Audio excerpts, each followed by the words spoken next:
আজকে আমরা কয়েকটা গ্রুপে ভাগ করে শব্দ শিখব, যেমন নিয়মকানুন আর নিয়ন্ত্রণ নিয়ে কিছু শব্দ, তারপর দেখব নোংরা ও বিশৃঙ্খলা বোঝানোর শব্দ, এরপর জানব মানুষের মেজাজ আর মনোভাব নিয়ে কিছু শব্দ, এবং সবশেষে কথা বলবো ধারণা ও উন্নতি নিয়ে।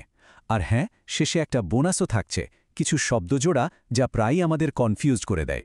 আমাদের প্রথম গ্রুপটা হল নিয়মকানুন বা রুলস অ্যান্ড কন্ট্রোল নিয়ে। এই গ্রুপে আমরা এমন কিছু শব্দ দেখব যেগুলোর নিয়ম তৈরি করা, সেই নিয়ম মানানো বা নিয়ম ভাঙার সাথে সরাসরি জড়িত। আমাদের প্রথম শব্দ স্টিপুলেট। এটা একটা ভার্ব। এর মানে হলো কোনো চুক্তি বা এগ্রিমেন্টে কোনো শর্ত একদম পরিষ্কারভাবে বলে দেওয়া বা নির্দিষ্ট করে দেওয়া। যেমন ধরুন, একটা চুক্তিতে লেখা থাকতে পারে যে পেমেন্ট অবশ্যই 30 দিনের মধ্যে করতে হবে। এই যে অবশ্যই করতে হবে বলে দেওয়া হলো, এটাই হলো স্টিপুলেট করা। এটা সাধারণত খুব ফর্মাল ক্ষেত্রে, যেমন আইন বা ব্যবসার ডকুমেন্টে ব্যবহার করা হয়। বেশ, নিয়ম তো স্টিপুলেট করা হলো, কিন্তু কেউ যদি সেই নিয়মটা ভাঙে তাহলে কি হবে? ঠিক এখানেই চলে আসে আমাদের পরের শব্দটা, রিপ্রিম্যান্ড। এই শব্দটা নাউন এবং ভার্ব দুটো হিসেবে ব্যবহার হতে পারে। এর মানে হলো আনুষ্ঠানিকভাবে বকাঝাকা করা বা তিরস্কার করা, বিশেষ করে যখন কোনো বস বা অথরিটি ফিগার কাউকে তার ভুলের জন্য বকা দেন।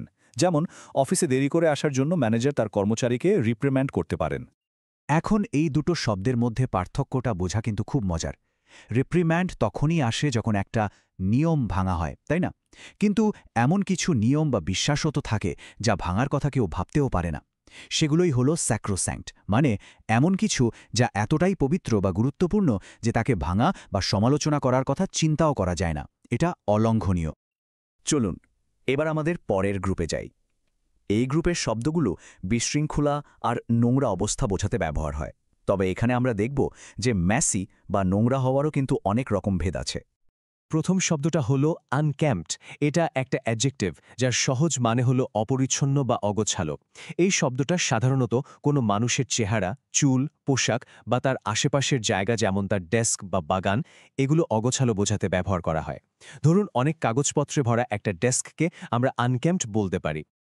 অনকেম্পড তো গেল সাধারণ অগোছালো অবস্থা, কিন্তু যদি পরিস্থিতি আরও অনেক বেশি খারাপ হয় তখন আমরা ব্যবহার করি স্কোয়ালার।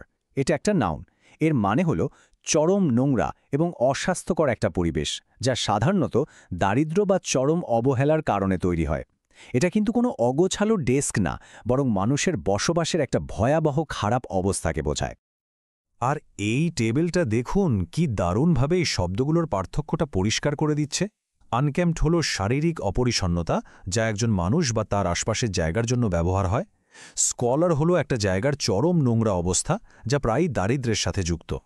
আর ৩ নম্বরে থাকা সর্ডিড শব্দটা কিন্তু শারীরিক নোংরা অবস্থা বোঝায় না, এটা বোঝায় নৈতিক অবক্ষয় বা কোনো অনৈতিক ও লজ্জাজনক কাজ।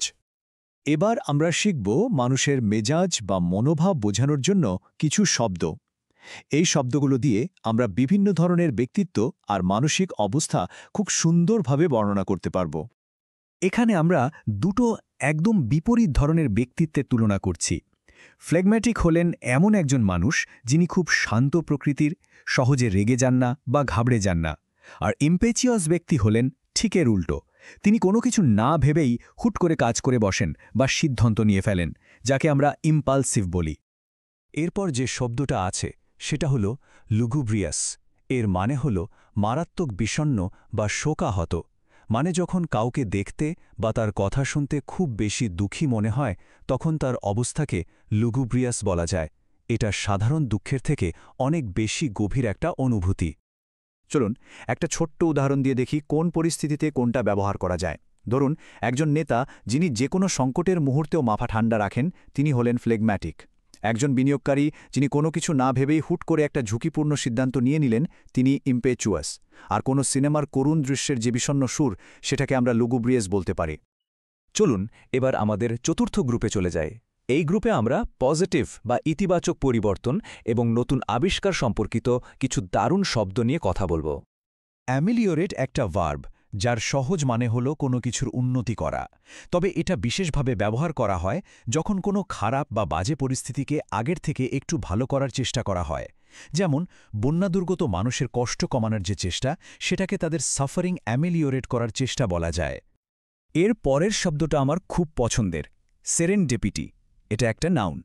এর মানে হলো যখন আপনি কোনো কিছু খুঁজছেন না কিন্তু সৌভাগ্যবশত দারুণ কিছু একটা পেয়ে গেলেন বা আবিষ্কার করে ফেললেন। অনেকটা বলতে পারেন একটা হ্যাপি অ্যাক্সিডেন্ট। অ্যামেলিওরেট হলো ইচ্ছাকৃত চেষ্টা, আর সেরেন্ডিপিটি হলো ভাগ্যক্রমে পাওয়া কোনো দারুণ জিনিস। আর এখন হলো আমাদের বোনাস সেকশন। এখানে আমরা এমন কিছু শব্দজোড়া দেখব যেগুলো শুনতে প্রায় একই রকম, কিন্তু এদের অর্থ আকাশ পাতাল তফাত। আর এ কারণেই এগুলো আমাদের প্রায় কনফিউজড করে দেয়। এই দুটো শব্দে প্রায় গণ্ডগোল লেগে যায়, তাই এদের পার্থক্যটা খুব ভালোভাবে বোঝা দরকার। স্কোয়ালার একটা নাউন যা আমরা একটু আগেই শিখেছি। এটা দারিদ্র্যের কারণে তৈরি হওয়া চরম নোংরা অবস্থাকে বোঝায়, মানে এটা একটা কন্ডিশন বা পরিস্থিতি। অন্যদিকে স্কোয়ান্ডার একটা ভার্ব, যার মানে হলো কোনো কিছু অপচয় করা, যেমন টাকা বা সময় নষ্ট করা। সুতরাং এটা একটা কাজ বা অ্যাকশন।